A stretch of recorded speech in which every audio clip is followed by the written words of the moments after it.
Hello dear students, welcome to online platform of perfect tutorial. मैं विकास कुमार आज आप लोग को थर्मल इंजीनियरिंग का एक टॉपिक है जिसका नाम है आइडियल गैस, ये पढ़ाने जा रहा हूँ। देखिए, बहुत ही बिल्कुल भी आसान तरीके से पढ़ाऊंगा और आपको एकदम इजी वे में समझना है। जरा भी जो भी सब्जेक्ट हम पढ़ा रहे हैं उस सब्जेक्ट को जरा भी एकदम टफली नहीं समझना है, टफ नहीं समझना है, बिल्कुल भी आसान तरीके से सब बताऊंगा और आसान तरीके से आपको समझना भी है। ठीक है, ये थर्मल इंजीनियरिंग का टॉपिक है आइडियल गैस। और ये जो टॉपिक है ना, ये काफ़ी इंपॉर्टेंट है डियर, काफ़ी इंपॉर्टेंट है। आपको हर जगह पे थर्मल इंजीनियरिंग के क्वेश्चन में आइडियल गैस का इक्वेशन, जो कि अभी हम लिखेंगे, आइडियल गैस का इक्वेशन का जरूरत पड़ेगा। आइडियल गैस आखिरकार कहाँ पे वैलिड होगा, कहाँ पे वैलिड नहीं होगा, कहाँ पे हम अप्लाई करेंगे, ये सब बातें हर एक चीज़ करेंगे। ठीक है ना।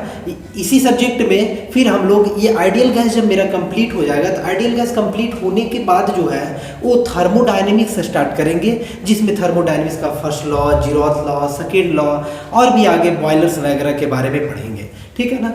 थर्मल इंजीनियरिंग में ही ये सब चीज़ें हम लोग आगे डिस्कस करेंगे। तो सबसे पहले जो कि बोर्ड पे आपको लिखा हुआ दिख रहा है टॉपिक आइडियल गैस, जिसके नीचे लिखा हुआ है परफेक्ट गैस। बिल्कुल भी डियर स्टूडेंट, आइडियल गैस सबसे पहले तो आप ये समझ लीजिए, ये दिमाग में बैठा लीजिए कि कोई भी चीज़ जो है वो आइडियल नाम से दुनिया में एग्जिस्ट नहीं करता है। कोई भी ऐसा नहीं है जो आइडियल नाम से एग्जिस्ट करता है। लेकिन फिर भी क्या है, कहीं न्यूमेरिकल प्रॉब्लम को लेकर के कहीं भी हमको डिस्कस करना होता है, कुछ न्यूमेरिकल जिसमें कुछ एजम्पशंस लेना होता है, कुछ मान लेना होता है। तो वैसे कंडीशंस के लिए हम लोग कुछ चीज़ों को मान लेते हैं, एज्यूम कर लेते हैं। वैसे ही एक एजम्पशंस है कि गैस कैसा होता है, आइडियल गैस भी होता है। कुछ सारे गैस जो है आइडियल गैस होता है, और जब गैस आइडियल गैस होगा तो हम बिल्कुल भी आइडियल गैस का जो इक्वेशन होता है, परफेक्ट गैस का जो इक्वेशन होता है, जिसको जनरल गैस इक्वेशन भी बोलते हैं, ये अप्लाई कर सकते हैं। तो आइडियल गैस होता क्या है आप समझिए।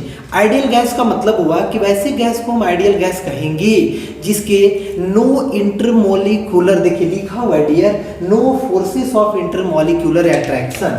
ये चीजों को समझिए, no forces of intermolecular attraction, no forces of intermolecular attraction. तो उस तरह के गैस को हम लोग क्या बोलेंगे, आइडियल गैस बोलेंगे।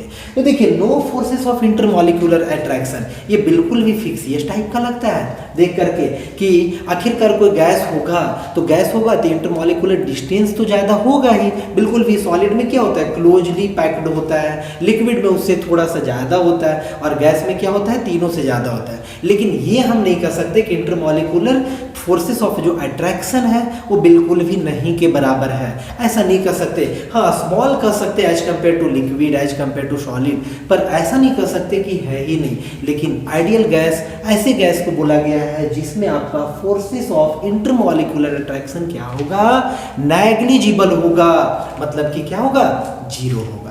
बहुत ही मज़ेदार टॉपिक है डियर स्टूडेंट। हम लोग हंसते खेलते सब चीज़ों को पढ़ेंगे और बहुत खुशी खुशी सब सारा जानकारी इकट्ठा करेंगे। उस जानकारी के बेसिस पे एग्जाम देंगे और भी बहुत सारे चीज़ों को लाइफ में करेंगे।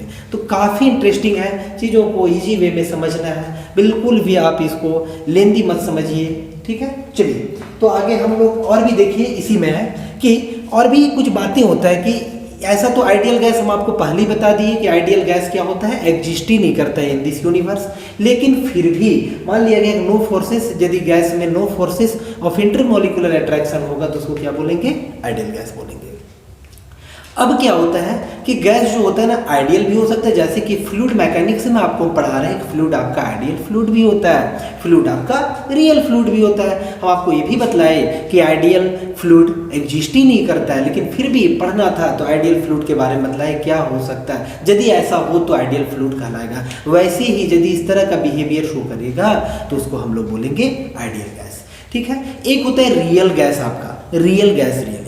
रियल गैस का मतलब क्या हुआ कि इसका रिवर्स होगा, उसमें no forces of intermolecular attraction नहीं होगा, बल्कि उसके एटम मॉलिक्यूल्स के बीच में फोर्सेस ऑफ अट्रैक्शन एग्जिस्ट करेगा, नहीं नेग्लिजिबल नहीं होगा, बिल्कुल भी होगा। लेकिन फिर भी क्या होता है कि यदि रियल गैस होगा तो हम आइडियल गैस का इक्वेशन वहाँ पे अप्लाई नहीं कर पाएंगे। पहले आइडियल गैस का इक्वेशन क्या होता है थोड़ा सा हम समझते हैं, फिर उसको हम अगेन ड्राइव करके आपको बतलाएंगे कि आइडियल गैस इक्वेशन। तो आइडियल गैस इक्वेशन सबसे पहले तो ये समझिए, there is no gas in there is no gas is ideal in nature. Ideal in nature, nature में कोई भी गैस आइडियल नहीं होता है या फिर परफेक्ट नहीं होता है। आइडियल गैस के इक्वेशन को देखिएगा, आइडियल गैस इक्वेशन इसको हम ड्राइव करेंगे। आइडियल गैस इक्वेशन नहीं, आइडियल गैस इक्वेशन सिर्फ आइडियल गैस के लिए वैलिड होगा, बिल्कुल भी आइडियल गैस के लिए वैलिड होगा। काफ़ी आसान है, जिसमें क्या होता है, जिसको बोलते हैं, जिसमें आपका प्रेशर नजर आएगा, प्रेशर नजर आएगा, वॉल्यूम नजर आएगा आपका, और क्या नजर आएगा, टेम्परेचर नजर आएगा। यानी प्रेशर, वॉल्यूम और टेम्परेचर, और भी उसके साथ साथ कुछ कांस्टेंट भी नजर आएगा, जिसको भी हम लोग देखेंगे। तो तीनों को, इसी को बोलते हैं स्टेट इक्वेशन भी बोला जाता है, ठीक है ना। तो देखिए आइडियल गैस इक्वेशन क्या होता है, P क्या है आपका, प्रेशर के लिए है, P आपका प्रेशर के लिए है, और भी मान लीजिए स्पेसिफिक वॉल्यूम के टर्म में दिखा है, तो P भी इज इक्वल टू जो होगा वो क्या होगा, RT। P भी इज इक्वल टू क्या होगा, RT। ये एक आइडियल गैस इक्वेशन होगा। देखिए यही नहीं होगा, आइडियल गैस इक्वेशन को और भी फॉर्म में लिखा जा सकता है। इसमें देखिए यहाँ पे क्या है कि V जो आपका लिया है ना, ये स्पेसिफिक वॉल्यूम लिया है, ये बिल्कुल भी ध्यान देना है कि ये क्या है आपका स्पेसिफिक वॉल्यूम है, और R जो है आपका, ये R कुछ और नहीं है, R क्या है आपका, एक गैस कांस्टेंट है डियर। क्या है, गैस कांस्टेंट है, गैस कांस्टेंट, ठीक है। क्या है, R आपका गैस कांस्टेंट है। P क्या है आपका यहाँ पे, तो P आपका प्रेशर है, P क्या है, प्रेशर। अब प्रेशर को किस में लिखा गया, अब बिल्कुल भी जानते हैं, अरे प्रेशर बचपन से जान रहा है क्या, कि न्यूटन मीटर स्क्वायर या फिर पास्कल लिखा जाता है प्रेशर को, है ना।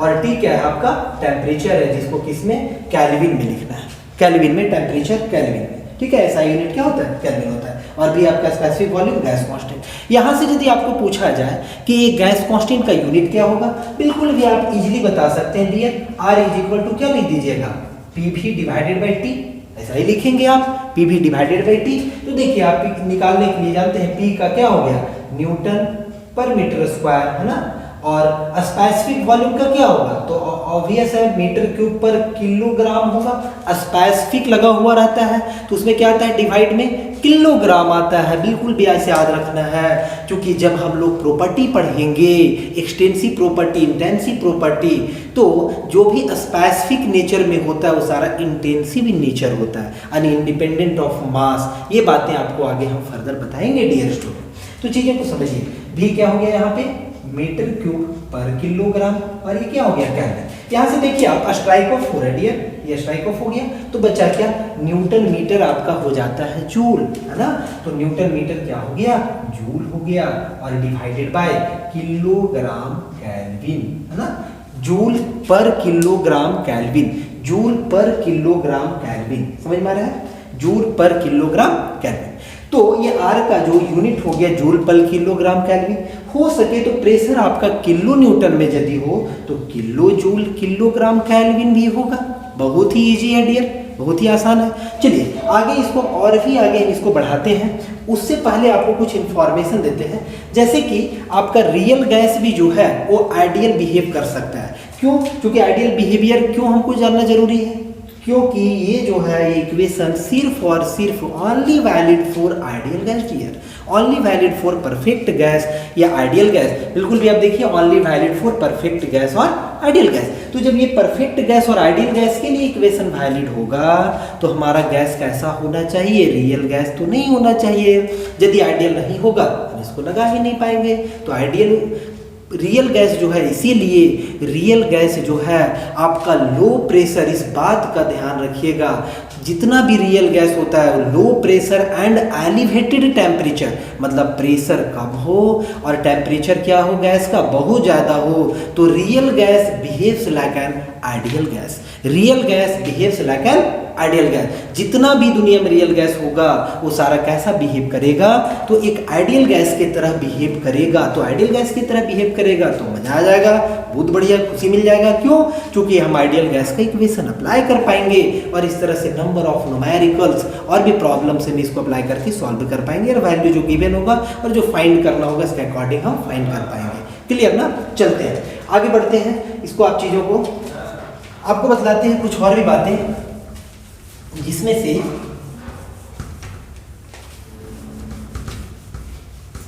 देखिए डियर स्टूडेंट, आप एक बात याद रखिएगा कि एट लो प्रेशर, देखिए ध्यान दीजिएगा, at low pressure and elevated temperature, अभी आपको बता चुके हैं, and elevated temperature the gases as, आपका कौन कौन सा गैस, अरे बिल्कुल भी, the gases as hydrogen, gases as oxygen, है ना, gases as nitrogen, gases as helium, ETC, ये सब जो गैस है वो बिहेव कैसा करेगा, behave as an ideal gas, बिल्कुल भी मजा आ गया, है ना, behaves as an ideal gas. अब कहिएगा वाह मजा आ गया सर, यानी कि ये सब गैस को भी हम बोल पाएंगे, लेकिन जब प्रेशर आपका कम होगा डियर, प्रेशर और एलिवेटेड टेम्परेचर, मतलब एलिवेटेड टेम्परेचर को और भी बोले अच्छे से तो एट वेरी हाई टेम्परेचर, है ना, वेरी हाई टेम्परेचर, तो हम लोग क्या ये सब गैस को भी क्या बोल सकते हैं, आइडियल गैस, बिल्कुल भी behave like an ideal gas. अब इन सब गैस को ना और भी बोला गया है, जैसे इस गैस को परफेक्ट गैस भी बोला गया है, और परफेक्ट आइडियल गैस को एक और नाम क्या दिया गया है, परफेक्ट गैस। और perfect gas nature, perfect gas आपका यूनिवर्स में एग्जिस्ट ही नहीं करता है। उसके साथ साथ these are also called permanent gas, these gases also called permanent gas. देखिए इस बात को भी याद रखिएगा अच्छे से, परमानेंट गैस। देखिए अब आइडियल का मतलब तो कुछ बातें समझ में आ गया होगा आपको डियर। अब क्या है कि इन्हीं सब गैसेस को जब लो प्रेशर पे होगा और एलिवेटेड टेम्परेचर मतलब वेरी हाई प्रेशर पे होगा डियर, तो जो इन सब गैस का हम लोग इन सब गैस को क्या बोल सकते हैं, तो बोल सकते हैं परमानेंट गैस। बिल्कुल भी परमानेंट गैस, जैसा आप सुन पा रहे हैं, सही सुन पा रहे हैं। परमानेंट गैस क्यों बोल पा रहे हैं, इसलिए कि ये गैस जो है ये कंडेंस होकर के लिक्विड नहीं बनाता है, मतलब परमानेंट इसलिए because does not change its phase, है ना, अपना फेज को ये चेंज नहीं करते हैं। कहने का मतलब doesn't condense to liquid। वाह रे वाह, बहुत बढ़िया बात। यानी परमानेंट हम इसीलिए कह पा रहे हैं क्योंकि ये जो गैस है, नाइट्रोजन आपका गैस है, हाइड्रोजन आपका हो गया, हीलियम हो गया, ऑक्सीजन हो गया, ये सब क्या है कि आपका कंडेंस होकर के लिक्विड फॉर्म में कन्वर्ट नहीं होता है ये, लेकिन लो प्रेशर और एलिवेटेड टेम्परेचर पे होगा, उस कंडीशन में इसको आप कंडेंस करके लिक्विड नहीं बना सकते हैं। यानी कि गैस है तो गैस के ही फॉर्म में रहेगा डियर स्टूडेंट, इसीलिए इनको आइडियल गैस के साथ साथ परमानेंट गैस भी बोला गया है। आइडियल गैस के साथ साथ क्या बोला गया है, परमानेंट गैस भी बोला गया है। ठीक है, चलते हैं आगे इन टॉपिक को, इसको बिल्कुल भी अच्छे से समझें। हम आगे टॉपिक को बढ़ाते हैं और फिर आपको हम बतलाते हैं कि इक्वेशन ऑफ स्टेट। आप हेडिंग बनाइए इक्वेशन ऑफ स्टेट, और वहां से हम लोग ड्राइव करेंगे आइडियल गैस का इक्वेशन ड्राइव करेंगे, बॉयल्स लॉ पढ़ेंगे, चार्ल्स लॉ पढ़ेंगे, एवोगाड्रोज लॉ पढ़ेंगे, एवोगाड्रोज लॉ का वैल्यू पढ़ेंगे। चलिए आगे मैं जैसे कि अभी आपको बताया इक्वेशन ऑफ स्टेट का मतलब क्या होता है, देखिए समझिए। इक्वेशन ऑफ स्टेट, देखिए इक्वेशन ऑफ स्टेट का मतलब ये एक कंबाइंड इक्वेशन है। It is the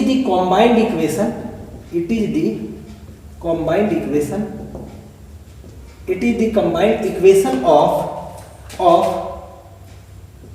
volume, pressure and temperature. ठीक है, it is the combined equation of volume, pressure and temperature. इसी इक्वेशन को कहते हैं इक्वेशन ऑफ स्टेट। यानी कि आप कहिएगा सर आप मजाक क्यों कर रहे हैं, बिल्कुल भी, यानी कि जो आपका आइडियल गैस इक्वेशन है तो वो आइडियल गैस इक्वेशन ही क्या हो गया, इक्वेशन ऑफ स्टेट ही तो है। उसमें आपका प्रेशर भी नजर आता है डियर, वॉल्यूम भी नजर आता है और टेम्परेचर भी नजर आता है, तो वो क्या हो गया आपका वो आपका इक्वेशन ऑफ स्टेट हो गया। इसके बाद ना इसी में आपका जो कि आइडियल गैस के लिए ही वैलिड होगा, जैसे बॉयल्स लॉ, तो Boyle's law only valid for ideal gas. Charles law, तो चार्ल्स लॉ भी क्या है आपका only valid for ideal gas, यानी कि हम चार्ल्स लॉ अप्लाई कर पाएंगे, बॉयल्स लॉ अप्लाई करेंगे जब गैस का नेचर जो होगा वो कैसा होगा, आइडियल होगा। तो देखिए आप यहाँ से हम स्टार्ट करते हैं आपका चार्ल्स लॉ। सबसे पहले स्टार्ट करते हैं बॉयल्स लॉ से। बॉयल्स लॉ जो कि ideal gas, valid for ideal gas है ना, बॉयल्स लॉ। बॉयल्स लॉ बहुत बढ़िया, देख करके बहुत सही लग रहा है। चलिए आप यहाँ पे सीखिए बॉयल्स लॉ। देखिए यहाँ पे याद रखने के लिए एक तरीका है बॉयल्स लॉ। जैसे बॉयल होता है ना, बॉइलिंग अलग बात है कि स्पेलिंग वो नहीं, हम आपको याद करने का तरीका बता रहे हैं, इसको बिल्कुल भी उस तरीके से याद रखिए। बॉयल, बॉयल मतलब क्या, टेम्परेचर। तो बॉयल्स लॉ जो होगा टेम्परेचर कांस्टेंट का बात करेगा। तो बॉयल्स लॉ क्या कहता है, इट स्टेट्स दैट, है ना, it states that at a given mass of a gas of an ideal gas, at a given mass of an ideal gas the volume is inversely proportional to pressure at constant temperature. क्या बोला है, it states that, देखिए इसको अच्छे से लिख लीजिएगा, it states that at a given, या फिर इसी को फिक्स्ड भी बोल सकते हैं, at a given mass of an ideal gas, या परफेक्ट गैस या परमानेंट गैस, है ना, of an ideal gas, it states that at a given mass of an ideal gas the volume is inversely proportional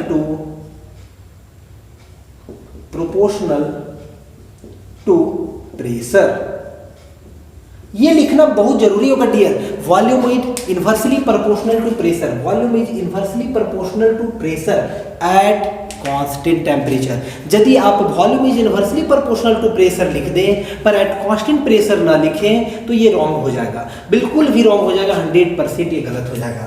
at constant ये लिखना बहुत जरूरी होगा, eight constant temperature, है ना, यानी कि टेम्परेचर का वैल्यू क्या होना चाहिए, कांस्टेंट होना चाहिए, और मास का वैल्यू क्या होना चाहिए, आपका कांस्टेंट होना चाहिए, मतलब कांस्टेंट या फिर फिक्स्ड होना चाहिए, बिल्कुल भी फिक्स्ड, मास चेंज नहीं होना चाहिए। यानी मास और टेम्परेचर दोनों क्या होना चाहिए बॉयल्स लॉ में, कांस्टेंट होना चाहिए। यानी कि दैट इज, हम ऐसा कुछ बोल सकते हैं डियर कि आपका जो होगा वॉल्यूम इनवर्सली प्रोपोर्शनल टू 1 क्या, P, 1 P, ब्रैकेट में लेकिन लिखना पड़ेगा एट टेम्परेचर बराबर कांस्टेंट एंड लिखना जरूरी है, एंड मास बराबर कांस्टेंट। ठीक है, मास भी क्या होगा, मास भी क्या होगा आपका फिक्स्ड होगा, मास भी क्या होना चाहिए, फिक्स्ड होना चाहिए या फिर कांस्टेंट होना चाहिए। यहाँ से एक बात और भी आपको समझ में आया है, मास को आप कांस्टेंट या फिक्स्ड करके बताइए, या फिर आप चाहें तो नंबर ऑफ मोल्स भी बतला सकते हैं, या इस तरीके से भी बोल सकते हैं टेम्परेचर बराबर कांस्टेंट एंड एन जो नोटेशन लिए हैं वो नंबर ऑफ मोल्स के लिए लिए हैं, नंबर ऑफ मोल्स के लिए हैं, और नंबर ऑफ मोल्स का भी वैल्यू क्या होना चाहिए, कांस्टेंट। तो ये दोनों बात याद रखिएगा, या तो आपका मास होगा या तो आपका नंबर ऑफ मोल्स होगा, ये इंपॉर्टेंट है डियर, या तो आपका मास होगा या नंबर ऑफ मोल्स होगा। टेम्परेचर तो कांस्टेंट होगा ही, टेम्परेचर के साथ साथ मास कांस्टेंट हो जाए, या तो फिर आपका नंबर ऑफ मोल हो, नंबर ऑफ मोल, जैसे आप मास को किलोग्राम में, नंबर ऑफ मोल को किस में होगा, मोल में होगा या किलो मोल में होगा, जैसा भी आप नोट उसका ये ऐसा यूनिट लेंगे, मोल में लिख सकते हैं नंबर ऑफ मोल्स को, या फिर किलोग्राम मोल में भी लिख सकते हैं, जैसे कि नंबर ऑफ मोल को किस में लिखा जाता है, या तो मोल में या फिर आपका किलोग्राम मोल में। ठीक है, दोनों तरीके से आप बिल्कुल भी पुट कर सकते हैं। तो ये होगा इस तरह। यहां से आपको ये समझ में आ रहा है कि volume inversely proportional to 1 P, यानी कि आप ये भी बोल सकते हैं कि Vp जो होगा, Vp, या फिर अब देखिए, अब यदि इसका हम ग्राफ बनाए, छोड़िए, volume inversely proportional to pressure, volume inversely proportional to pressure. यहाँ से क्या समझ में आ रहा है कि यदि आपका प्रेशर का वैल्यू बढ़ेगा तो वॉल्यूम घटेगा, या फिर प्रेशर का वैल्यू घटेगा तो वॉल्यूम का वैल्यू क्या होगा, बढ़ेगा। इन्वर्स रिलेशन है, काफ़ी इंपॉर्टेंट रिजल्ट इंडियन। जैसे कि आईसी इंजन जब हम लोग पढ़ेंगे तो आईसी इंजन में यही बॉयल्स लॉ ही काम करेगा। सिलेंडर के अंदर जैसे जैसे पिस्टन को हम कंप्रेस करते जाएंगे, यानी कि कंप्रेशन का प्रोसेस होगा, तो वॉल्यूम डिक्रीज करेगा और सिलेंडर के इनसाइड सिलेंडर क्या होगा, प्रेशर इंक्रीज कर जाएगा। वॉल्यूम डिक्रीज होगा और प्रेशर क्या हो जाएगा, इंक्रीज कर जाएगा। तो ये और एक्सपेंशन के टाइम में क्या होगा, एक्सपेंशन के टाइम में क्या होगा कि आपका वॉल्यूम बढ़ जाएगा और प्रेशर सिलेंडर के अंदर क्या हो जाएगा, डिक्रीज कर जाएगा। तो ये बॉयल्स लॉ का ही कमाल था, ये बॉयल्स लॉ का ही, क्योंकि इसके बिना हम लोग वहाँ पे बिल्कुल भी कंप्रेशन का प्रोसेस, एक्सपेंशन का प्रोसेस आपको बताएंगे। ये आईसी इंजन जब हम लोग पढ़ेंगे बाद में आगे, अभी तो बेसिक चीज़ें पढ़ रहे हैं, तो वहाँ पे अप्लाई होगा आपका बॉयल्स लॉ। तो ये सब जो लॉ है वगैरह है, ये सारा आपका बेसिक है, ये अप्लाई होगा किसी मशीन के ऊपर, ठीक है। ये इंजन में एक्चुअली में अप्लाई होगा, ये अप्लाई होगा कहीं पे, इसका एप्लीकेशन आएगा तो एप्लीकेशन के टाइम में हम डायरेक्ट लिखेंगे volume inversely proportional to pressure होता है। आपको समझना पड़ेगा कि हाँ ये बॉयल्स लॉ आप बता रहे हैं सर, हम आपको बॉयल्स लॉ बता रहे हैं, ये बात समझना होगा। चलिए इसको ग्राफ से यदि दिखाएं तो ग्राफ कैसा होगा, तो आप ग्राफ मान लीजिए कि हम प्रेशर वर्सेस वॉल्यूम का ग्राफ बनाए, यानी पी और भी, ठीक है, प्रेशर वर्सेस वॉल्यूम का ग्राफ। तो बिल्कुल भी इससे अब ग्राफ जो है, ये ग्राफ कैसा बनेगा, तो आप कहेंगे कि सर देखिए इससे क्या हो रहा है, तो इस पॉइंट पे सपोज कीजिए डियर ये पॉइंट आपका है, ये पॉइंट पे क्या हो रहा है, वॉल्यूम का वैल्यू बहुत ज्यादा है लेकिन प्रेशर का वैल्यू क्या है, बहुत कम है। इस पॉइंट पे भी आप देखें तो वॉल्यूम का वैल्यू कम है लेकिन प्रेशर क्या है, आपका ज्यादा है। बिल्कुल भी वही रिलेशन दिखा रहा है यहाँ पे।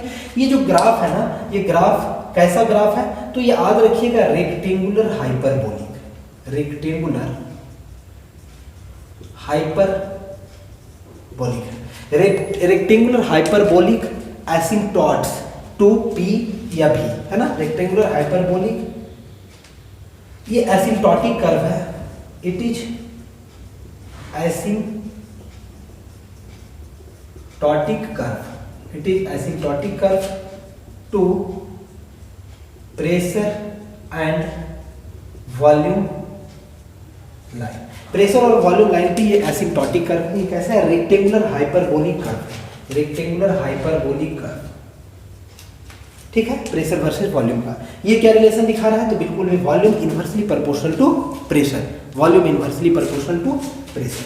चलिए आगे बॉयल्स लॉ के बाद अब हम लोग पढ़ लेंगे चार्ल्स लॉ, चार्ल्स लॉ पढ़ेंगे।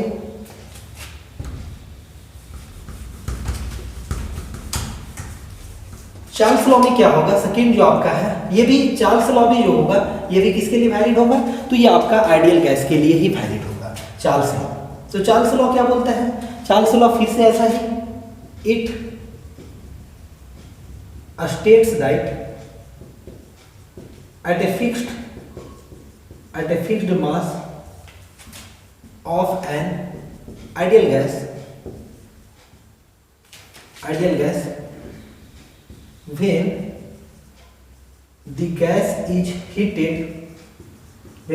is heated at constant pressure। देखिए यहाँ पे ध्यान देना है डियर कि ये कैसा होगा, when the gas is heated at constant pressure then volume directly proportional to, directly होगा proportional, directly proportional to volume directly proportional to temperature, volume directly proportional to temperature. देखिए यहाँ पे एक बातें हैं एट कांस्टेंट प्रेशर, अभी ध्यान दीजिए, बॉयल्स लॉ में कांस्टेंट टेम्परेचर था, यहाँ पे क्या हो रहा है, चार्ल्स लॉ में आपका कांस्टेंट प्रेशर। कांस्टेंट प्रेशर पे जो होगा वो वॉल्यूम डायरेक्टली प्रोपोर्शनल होगा आपका किसका, टेम्परेचर को होगा। किसके लिए, मास आपका कैसा होगा, फिक्स्ड होगा, और प्रेशर भी आपका फिक्स्ड होगा या फिर कांस्टेंट होगा। जब गैस को आप हीट करेंगे तब ऐसा होगा, यानी कि यहाँ से हम लिख सकते हैं डियर कि दैट इज, आप बिल्कुल भी लिख सकते हैं कि वॉल्यूम जो है वो डायरेक्टली प्रोपोर्शनल किसका होगा, टेम्परेचर का होगा। वॉल्यूम डायरेक्टली प्रोपोर्शनल किसका होगा, टेम्परेचर का, वॉल्यूम डायरेक्टली प्रोपोर्शनल टेम्परेचर। जब वॉल्यूम डायरेक्टली प्रोपोर्शनल टेम्परेचर का होगा, लेकिन कब ऐसा होगा, एट प्रेशर बराबर कांस्टेंट एंड मास बराबर कांस्टेंट। या फिर दूसरा तरीका क्या होगा, प्रेशर बराबर कांस्टेंट एंड एन बराबर कांस्टेंट। एन क्या है, नंबर ऑफ मोल्स, ये भी बोल सकते हैं। दोनों में से कोई भी हो सकता है। तो उस कंडीशन में वॉल्यूम डायरेक्टली प्रोपोर्शनल किसका होगा, टेम्परेचर का होगा। ठीक है, इसके लिए यदि हम ग्राफ ड्रॉ करें तो आप कहिएगा अक्सर ये ग्राफ तो बिल्कुल भी ड्रॉ हो जाएगा, यानी कि इस एक्सिस में मान लीजिए हम टेम्परेचर दिखाएं और इस एक्सिस में किसको, वॉल्यूम को, इस तरीके से यानी टेम्परेचर वर्सेस वॉल्यूम का ग्राफ ड्रॉ करें। टेम्परेचर सपोज कीजिए डियर की टेम्परेचर मान लीजिए 273.15 डिग्री केल्विन पे ले लिया है। इतना डिग्री, देखिए टेम्परेचर किस में है, केल्विन में ही लेना है, केल्विन में ले लिए। तो यहाँ पे यदि डायरेक्टली प्रोपोर्शनल है यानी कि वॉल्यूम टेम्परेचर बढ़ेगा तो वॉल्यूम भी बढ़ेगा। तो देखिए कुछ इस टाइप से होगा।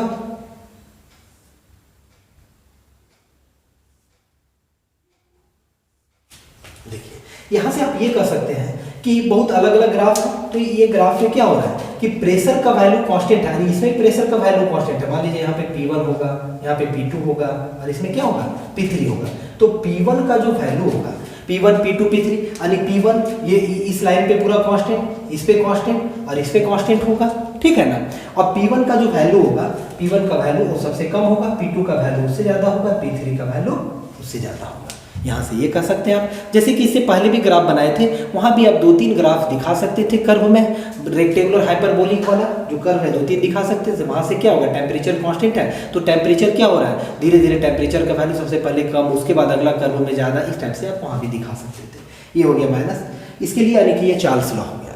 ठीक है, अगला चलते हैं आपका अवोगाड्रोज लॉ।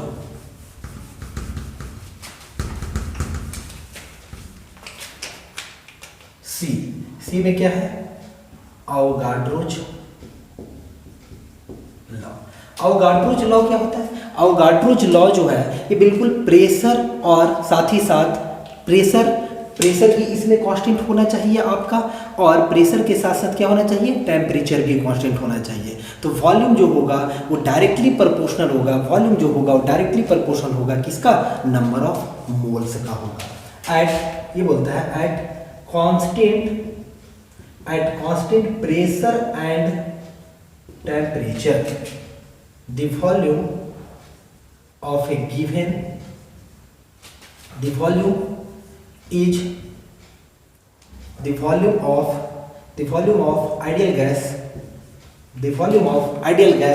is directly proportional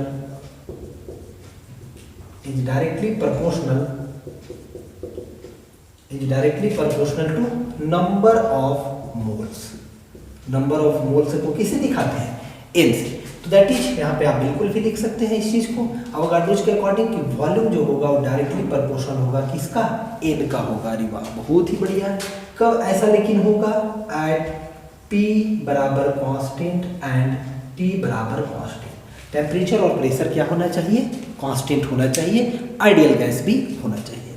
अब यहाँ से देखिए आप, तो तीनों इक्वेशन को यदि हम कंबाइंड करें, तीन जो आपको मिला Boyle's law, Charles law, Avogadro's, simply यदि हम तीनों इक्वेशन को कंबाइंड करें तो इससे हम एक इजी तरीके से हम क्या ड्राइव कर सकते हैं। तो चाहे तो आप आइडियल गैस को यहाँ से इजीली ड्राइव कर सकते हैं।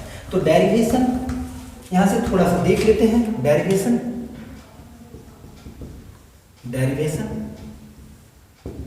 देखिए तीनों इक्वेशन को फ्रॉम above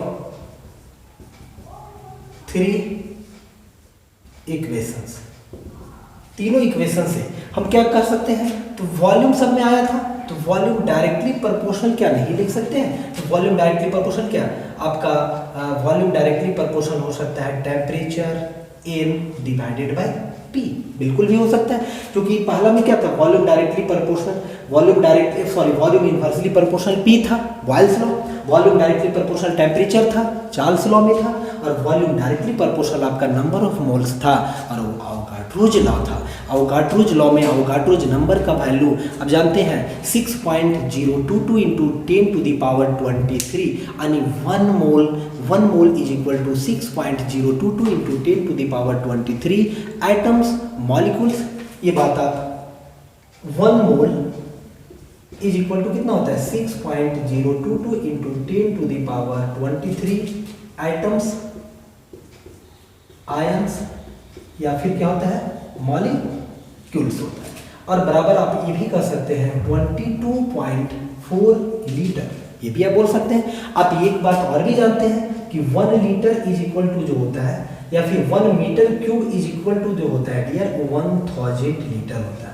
1 मीटर क्यूब का मतलब क्या हुआ कि आप मान लीजिए आपका लेंथ एक टैंक आप बना रहे हैं, लेंथ 1 मीटर का हो, हाइट 1 मीटर का हो, विड्थ भी 1 मीटर का हो, तो उसमें जो वाटर आएगा, वाटर का जो वॉल्यूम होगा वो कितना होगा 1000 लीटर होगा, यानी 1000 लीटर होगा और 1 मोल इसके इक्वल होता है और साथ ही साथ मॉलिक्यूलर वेट के भी बराबर होता है। ठीक है, तो देखिए यहाँ पे नंबर ऑफ मोल्स ही है, यहाँ से इससे हम प्रोपोर्शनलिटी के साइन को हटाएं यानी कि V इज इक्वल टू करें तो V इज इक्वल टू क्या आएगा, एक सपोज कीजिए कोई कांस्टेंट आएगा, मतलब मान लीजिए उस कांस्टेंट का नाम हम लिख लिए R बार, ठीक है, Tn डिवाइडेड बाय P।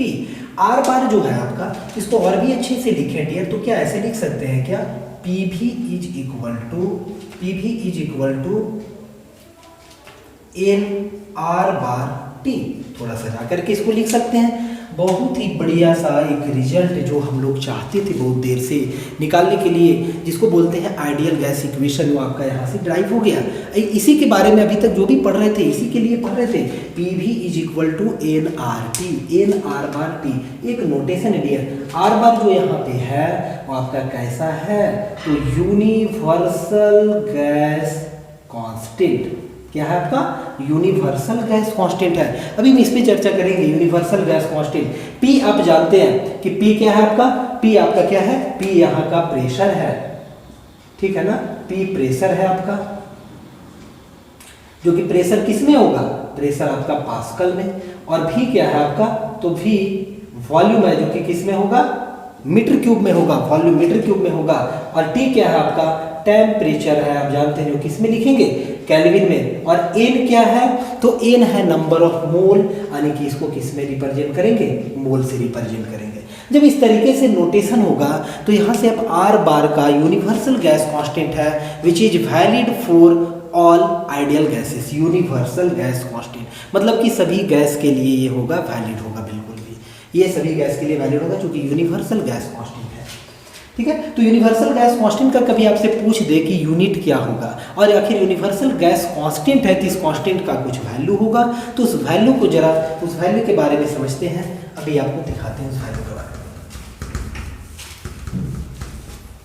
देखिए यहाँ से आप R बार यदि लिखें तो R बार का वैल्यू कितना होगा, तो R bar is equal to होगा बिल्कुल भी PV डिवाइडेड बाय कितना होगा, NT होगा, PV डिवाइडेड बाय NT।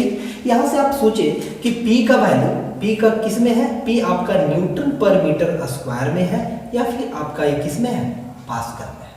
ठीक है, न्यूटन पर मीटर स्क्वायर में है या फिर किस में है, पास्कल में है। और फिर V जो है आपका, वो V क्या है आपका, वॉल्यूम है जो कि किस में लिखा गया है, मीटर क्यूब में, और N जो है वो नंबर ऑफ मोल्स है, नंबर ऑफ मोल्स जिसको किस में लिखा गया है, मोल में, और T जो है वो आपका क्या है, टेम्परेचर है जिसको किस में, केल्विन में, P प्रेशर है।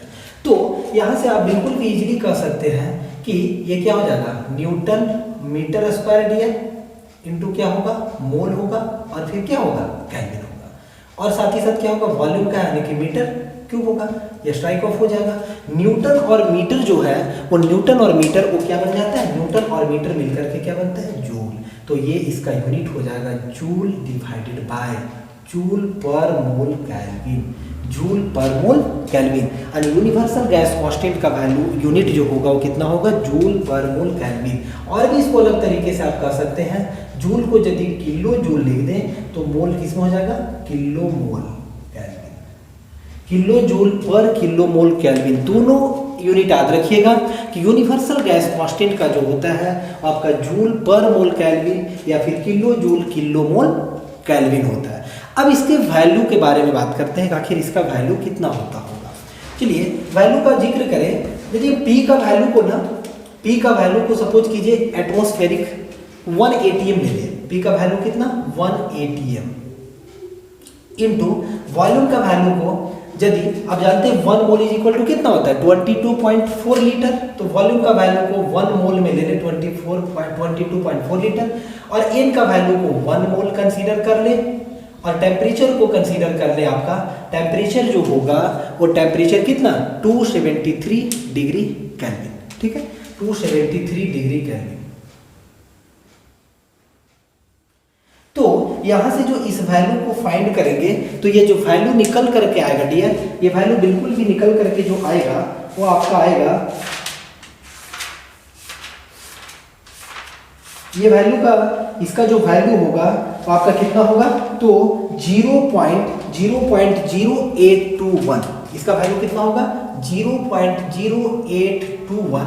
अब देखिए एटीएम है तो क्या लिखेंगे, ये किस में था लीटर में, तो लिखना पड़ेगा एटीएम लीटर पर मोल केल्विन, यानी कि 0.0821 जो होगा 0.0821 एटीएम लीटर पर मोल केल्विन, ये वैल्यू आपका इस फॉर्म में हुआ। यदि आप चाहें तो इसको इसमें जूल पर मोल केल्विन में भी लिख सकते हैं। कैसे होगा, तो देखिए यहाँ पे आप ये एटीएम का वैल्यू, अब देखिए 1 एटीएम बराबर कितना होता है, 1 ATM is equal to 1.01325 into 10 to the power 5 pascal, ये भी वैल्यू होता है डियर। और भी कितना होता है, चाहे तो आप ये भी लिख सकते हैं 1 एटीएम का value 760 mmHg of Hg mercury, है ना, 760 mm ऑफ Hg। इसका मीनिंग हम लोग जब आपको पढ़ाएंगे आपका मैनोमेट्रिक वाला चैप्टर तो उसमें बताएंगे, पर थोड़ा समझिए 760 mm ऑफ Hg का मतलब हुआ कि ट्यूब के अंदर जो Hg होगा, पारा जो होगा वो 760 mm जो होगा राइज करेगा 1 एटमॉस्फेरिक प्रेशर। जब 1 एटीएम प्रेशर होगा तो इसका मतलब होगा कि 760 mm पारा जो होगा ट्यूब के अंदर वो राइज करेगा। और इसको लिख सकते हैं चाहे तो सेंटीमीटर में 76 सेंटीमीटर ऑफ Hg भी लिख सकते हैं आप। अब चाहे तो इसको और भी लिख सकते हैं 1.01325 बार भी लिख सकते हैं, क्योंकि 1 बार बराबर 10 टू द पावर 5 पास्कल ये होता है ना, तो इसीलिए ये 1 एटीएम का वैल्यू। तो यहाँ पे आप चाहे तो एटीएम के जगह पे 1 एटीएम के जगह पे आप 1 एटीएम के जगह पे क्या लिख सकते हैं, पास्कल इन अनदर में। देखिए दूसरा भी तरीका हो सकता है, इन अनदर वे का बात करें तो कैसे लिख सकते हैं, P का वैल्यू को 1 एटीएम नहीं लिखेंगे बल्कि पास्कल में लिखेंगे, तो पास्कल में कितना होगा, यानी R बार के लिए, तो R बार का एक तो वैल्यू ये हो गया और दूसरा वैल्यू कितना होगा 1.01325 इंटू 10 टू द पावर कितना होगा 5 इंटू वॉल्यूम का वैल्यू इतना लीटर होता है, ठीक है, इतना लीटर। इसका इस वैल्यू को यदि लिखेंगे तो कितना लिखेंगे 22.4 into 1 litre is equal to कितना मीटर क्यूब, चूंकि हम चाहते हैं जूल मोल केल्विन में लाना। तो आप ये भी बात जानते हैं कि 1000 जो होता है लीटर वो होता है आपका 1 मीटर क्यूब के बराबर होता है ना, 1000 litre is equal to 1 metre cube. तो 1 लीटर इज इक्वल टू कितना होगा 10 to the power -3 metre cube होगा डियर। तो यहाँ पे किससे मल्टीप्लाई कर देंगे 10 to the power -3 metre cube, ध्यान से देखिए, है ना। और यहाँ पे क्या है आपका, ये पास्कल है, ये आपका किस में है, ये आपका पास्कल में है, पास्कल यानी पास्कल मीटर क्यूब, ये पास्कल में यानी न्यूटन पर मीटर स्क्वायर, और इसको किस में लिख रहे हैं मीटर क्यूब में लिखे हैं। एन का वैल्यू जो है एन वो मोल में ही लेते हैं, यानी कि 1 मोल ही कंसीडर करते हैं, 1 मोल इंटू टी है टेम्परेचर का वैल्यू को 273 केल्विन। जब इसको आप कैलकुलेट करेंगे, बिल्कुल भी इसको यदि आप कैलकुलेट करेंगे कैलकुलेटर से तो ये कैलकुलेट होकर के जो वैल्यू आएगा देखिए कितना आ रहा है 1.01325 into 10 to the power 5 into 22.4 into 10 to the power -3 divided by, देखिए यूनिवर्सल गैस कांस्टेंट का वैल्यू कितना आया है 8.314। जब हम लोग कैलकुलेट किए तो कैलकुलेट करने के बाद आया 8.314 जूल पर मोल केल्विन। देखिए एक चीज और भी है, 1 एटीएम का जो वैल्यू है डियर, 1 एटीएम का वैल्यू, अब एक तो हो गया ये वैल्यू, देखिए कितने सारा value 1 ATM is equal to 1.01325 into 10 to the power 5 pascal. बिल्कुल भी इस वैल्यू को जो लिखे हैं बोर्ड पे इसको आप अच्छे से याद रखिएगा, ये आगे फर्दर न्यूमेरिकल में और भी प्लेसेस पे बिल्कुल भी ये इंपॉर्टेंट होगा। 760 mm ऑफ Hg, 760 mm को आप सेंटीमीटर में भी लिख सकते हैं या फिर 1.013 बार भी लिख सकते हैं, क्योंकि 1 बार बराबर इतना पास्कल, तो ये दोनों है। और भी लिख सकते हैं इसको, चाहे तो आप 760 टॉर भी लिख सकते हैं, TO ठीक है। टॉर भी आपका क्या होता है, प्रेशर का ही यूनिट होता है टॉर, जो कि साइंटिस्ट टॉरी सेली के नाम पे आया था। जो बैरोमीटर को इन्वेंट किए थे, टॉरिशेली नाम करके साइंटिस्ट। चलिए, तो यहाँ से आप देख पाए कि अभी क्या देख पाए कि आर बार का जो वैल्यू है, आर बार जिसको आप लोग बोल रहे हैं universal gas constant, universal gas constant, ध्यान रखिएगा। तो यूनिवर्सल गैस कांस्टेंट का वैल्यू क्या किया गया, तो 0.0, देखिए ये निकल करके आया था 821। जब आप प्रेशर का वैल्यू को एटीएम में और वॉल्यूम का वैल्यू को लीटर में और नंबर ऑफ मोल को मोल में और टेम्परेचर को केल्विन में, यानी इतना एटीएम लीटर पर मोल केल्विन ये वैल्यू होगा। और भी आर बार का वैल्यू हो सकता है डियर, जैसे क्या हो सकता है 8.314, ठीक है। जैसा आप वैल्यू को पुट करेंगे, पी का वैल्यू को प्रेशर को या फिर वॉल्यूम का वैल्यू को, मोल का वैल्यू को, टेम्परेचर का, उसके अकॉर्डिंग आपका यूनिट वेरी कर जाएगा वैल्यू। आर बार का वैल्यू इतना होगा, कब आप क्या बोल सकते हैं, जूल पर मोल केल्विन। यदि आप 8.314 रखेंगे तो ये ध्यान देना पड़ेगा कि जूल पर मोल केल्विन में होगा, या फिर इसी को आप लिख सकते हैं kilo joule kilo mole kelvin भी बोल सकते हैं, या फिर कभी कभार ना इसी को किलो ऐसे बोला जाता है, किलो जूल किलोग्राम मोल। देखिए किलो मोल या किलोग्राम मोल एक ही है, और क्या केल्विन। तो आप तीनों वैल्यू यूज कर सकते हैं। ये सिर्फ ध्यान देना पड़ेगा कि यदि आप ऊपर में जूल लिखे हैं तो नीचे में मोल होगा, ऊपर में किलो जूल तो नीचे में किलो मोल होगा, किलो जूल या किलोग्राम मोल होगा, ये ध्यान देना पड़ेगा। अब यदि इसका वैल्यू को आप चाहें तो और भी लिख सकते हैं, देखिए कैसे, आर बार का वैल्यू को आप लिख सकते हैं 8.314, ठीक है, 8.314। 1 जूल इज इक्वल टू होता है 10 to the power 7 वर्ग अर्ग, इसलिए 10 to the power 7 ERG अर्ग पर मोल केल्विन, ये भी लिख सकते हैं। क्योंकि आप जानते हैं, सही बच्चे जानते हैं 9-8 से ही कि 1 जूल जो होता है वो 10 to the power 7 अर्ग के बराबर होता है। अर्ग जो होता है वो CGS यूनिट होता है, आपका एनर्जी का CGS यूनिट होता है डियर, और जूल जो होता है वो SI यूनिट होता है। जूल न्यूटन और मीटर के मिलने से बनता है, 1 newton metre is equal to 1 joule, जो एनर्जी का यूनिट होता है। यहाँ से आप इसके बाद आर बार का वैल्यू आप चाहे तो कैलोरी में भी लिख सकते हैं। आर बार का वैल्यू को जैसा भी आप चीजों को सारे बात रखिएगा, तो आर बार का वैल्यू होता है लगभग 2 कैलोरी पर मोल केल्विन। ये देखिए कितना सारा वैल्यू आर बार का, आपको 4 वैल्यू लिखे हैं। चारों में जो आपके ये थर्मल इंजीनियरिंग के लिए इंपॉर्टेंट होगा वो आर बार का वैल्यू ये इंपॉर्टेंट होगा 8.314, क्योंकि मैक्सिमम जगह पे जो भी प्रेशर का वैल्यू हम लोग पुट करेंगे ये आपका पास्कल में ही पुट करेंगे, और वॉल्यूम का वैल्यू को हम लोग लेंगे मीटर क्यूब में, और टेम्परेचर केल्विन में, मोल में। तो इसीलिए ये वैल्यू ज़्यादा इंपॉर्टेंट होगा, ठीक है, 8.314 जूल पर मोल केल्विन, इसको याद रखिएगा। अब देखिए ये आपका हो गया यूनिवर्सल गैस कांस्टेंट के बारे में। यूनिवर्सल गैस कांस्टेंट क्या हुआ, R bar is equal to PV divided by nT. R bar is equal to PV divided by nT, है ना। पी का वैल्यू, भी का वैल्यू, एन का और टी का वैल्यू, इस पे डिपेंड करेगा उसका यूनिट, आर बार का यूनिट। अब नेक्स्ट जो आता है आपका इसी में, इसी टॉपिक में, वो आता है कैरेक्टरिस्टिक गैस कांस्टेंट। तो कैरेक्टरिस्टिक गैस कांस्टेंट को समझते हैं। कैरेक्टरिस्टिक गैस कांस्टेंट देखिए, अभी आप देखिए ये देख चुके हैं, पीवी इज इक्वल टू क्या होता है, एन आर बार टी, है ना। ये किसका इक्वेशन है, तो ये आइडियल गैस इक्वेशन है, आइडियल गैस इक्वेशन, ठीक है, यानी gas law, ideal gas equation. अब आइडियल गैस इक्वेशन को आप चाहे तो PV is equal to m R T के फॉर्म में भी लिख सकते हैं। पीवी इज इक्वल टू क्या लिख सकते हैं, एम आर टी। देखिए ये जो PV is equal to m R T निकल करके आया है डियर, यहाँ का जो आर आपका है, ये आर जो है, ये आर कैसा है, कैरेक्टरिस्टिक गैस कांस्टेंट। ये है आपका कैरेक्टरिस्टिक गैस कांस्टेंट का वैल्यू है। आर क्या है, कैरेक्टरिस्टिक गैस कांस्टेंट का वैल्यू है। इसके वैल्यू को आप याद रखिएगा, वेयर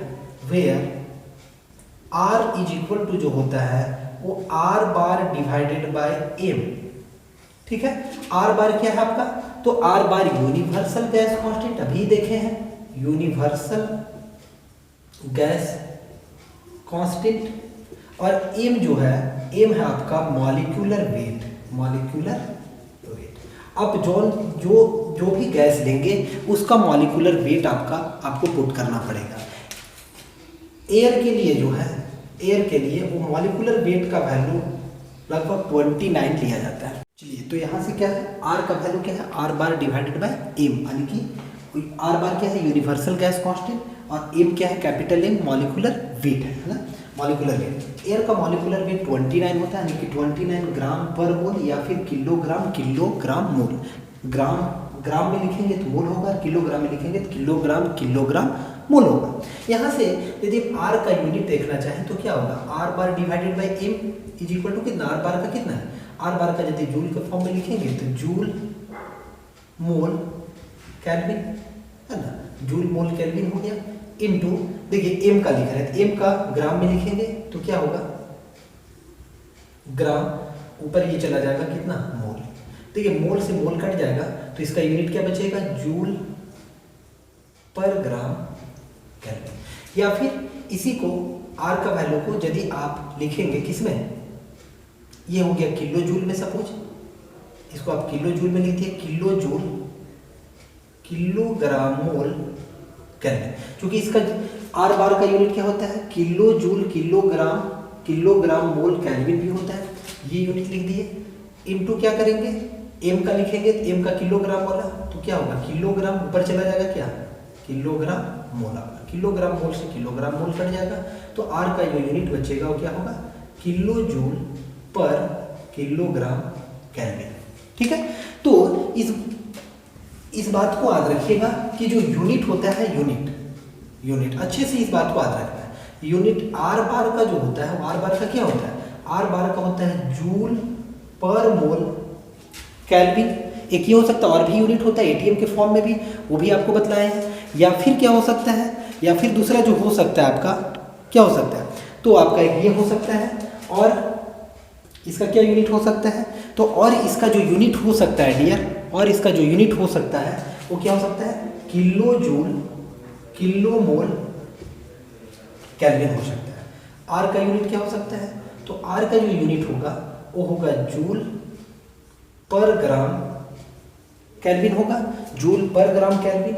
या फिर ये वाला याद रखिएगा, किलो जूल किलोग्राम केल्विन, ये दोनों याद रखिएगा। ये आपका यूनिवर्सल गैस कांस्टेंट है, ये आपका क्या है, कैरेक्टरिस्टिक गैस कांस्टेंट है। काफ़ी इंपॉर्टेंट होगा आपके लिए, काफ़ी इंपॉर्टेंट होगा आगे आने वाले समय में, ये काफ़ी इंपॉर्टेंट होगा। हम लोग न्यूमेरिकल करेंगे हर एक जगह पे, ये काफ़ी इंपॉर्टेंट अपना रोल प्ले करेगा। ठीक है, न्यूमेरिकल में। तो ये आप यूनिट यहाँ से देख लीजिए, ये दोनों का, आर बार का, आर होता है कैरेक्टरिस्टिक गैस कांस्टेंट, आर बार आपका क्या होता है, यूनिवर्सल गैस कांस्टेंट। थोड़ा समझते हैं, जैसे कैरेक्टर यूनिवर्सल गैस कांस्टेंट का आपको वैल्यू बताएं 8.314 जूल पर मोल केल्विन, या किलो जूल पर किलोग्राम मोल केल्विन, ये दोनों बताएं 8.314 बिल्कुल भी याद होना चाहिए। यदि एयर के लिए आपसे पूछा जाए कि कैरेक्टरिस्टिक गैस कांस्टेंट क्या होगा, कैरेक्टरिस्टिक गैस कांस्टेंट का मीनिंग क्या होता है, देखिए आपको नाम से ही पता चल रहा है, कैरेक्टरिस्टिक गैस कांस्टेंट ये गैस के अकॉर्डिंग जो होगा वो वैरी करेगा। ये किसका होता है, कैरेक्टरिस्टिक गैस कांस्टेंट, इसका नाम है कैरेक्टरिस्टिक गैस कांस्टेंट है, एक ये भी कांस्टेंट है। तो कैरेक्टरिस्टिक का मतलब क्या होगा, depends upon the gases, gas पे डिपेंड करेगा। जैसे एयर के लिए यदि बात करेंगे तो कितना होगा इसका वैल्यू, फॉर एयर को मान लिया गया है आइडियल गैस जब मान लिए तो एयर के लिए आर का वैल्यू कितना होगा, यानी कि कैरेक्टरिस्टिक गैस कांस्टेंट का वैल्यू, कैरेक्टरिस्टिक गैस कांस्टेंट का वैल्यू। तो आर बराबर कितना होगा, R bar divided by m. अभी आप देख लीजिए यूनिट भी आप सीख ली निकालना। आर बार का वैल्यू को पुट कर दीजिए डियर 314 और डिवाइडेड बाय कितना 29। तो ये जो वैल्यू निकल करके आएगा वो आएगा 0.287 लगभग। यूनिट क्या लिखेंगे, तो यूनिट लिखेंगे किलो जूल पर किलोग्राम केल्विन।